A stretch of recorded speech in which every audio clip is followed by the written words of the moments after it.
Hello दोस्तों, कैसे हो आप? आपका हमारे YouTube चैनल जय माँ लक्ष्मी में हार्दिक स्वागत है। आज मैं आपको बैसाख महात्म्य बताने जा रही हूँ कि बैसाख के महीने में पूजा पाठ, जप, दान, यज्ञ करने का कितना फल मिलता है, ये मैं बताने जा रही हूँ आपको। बैसाख का महीना बहुत ही शुभ है। वैसाख के महीने में किया गया दान, पुण्य, यज्ञ, कन्यादान, गौदान, पूजा, जप, तप, हवन आदि, स्नान आदि का इतना फल है जो कि भगवान स्वयं कहती हैं कि इसका कोई वर्णन नहीं कर सकता है। इसका फल इतना है कि इसका वर्णन नहीं किया जा सकता है। बैसाख मास को माधव मास कहा जाता है।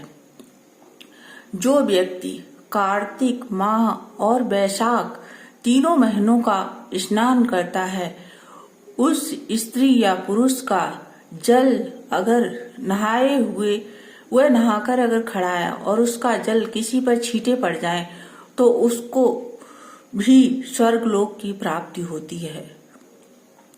बैसाख के महीने में गंगा स्नान, नर्मदा माँ का स्नान, यमुना जी में स्नान तथा नदियों का पूजन करने का बहुत ही ज्यादा महत्व है। इस महीने में जो यमुना जी में स्नान करता है उसे यम द्वितीया के बराबर फल मिलता है। जैसे जो कोई व्यक्ति यम द्वितीया के दिन यमुना जी में स्नान करता है तो उसके भाई की कभी अकाल मृत्यु नहीं होती है। वैसे ही बैसाख मास में अगर कोई यमुना जी में स्नान करता है तो उसको उसके भाई की और उसकी कभी अकाल मृत्यु नहीं होती है।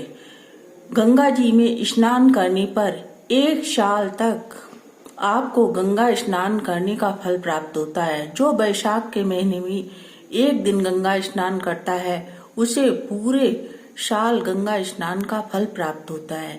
जो नर्मदा मैया में स्नान करता है उसे 1 साल भगवान कृष्ण पर अभिषेक करने का पुण्य प्राप्त होता है। जो कि 1 साल लगातार भगवान कृष्ण का अभिषेक करे, उतना पुण्य जितना मिलता है वह केवल बैसाख महीने में एक दिन नर्मदा माँ का स्नान कर लेता है तो उसे इतना ही पुण्य मिलता है। बैसाख के महीने में जिन स्त्रियों का विवाह होता है, जिन लड़कियों का विवाह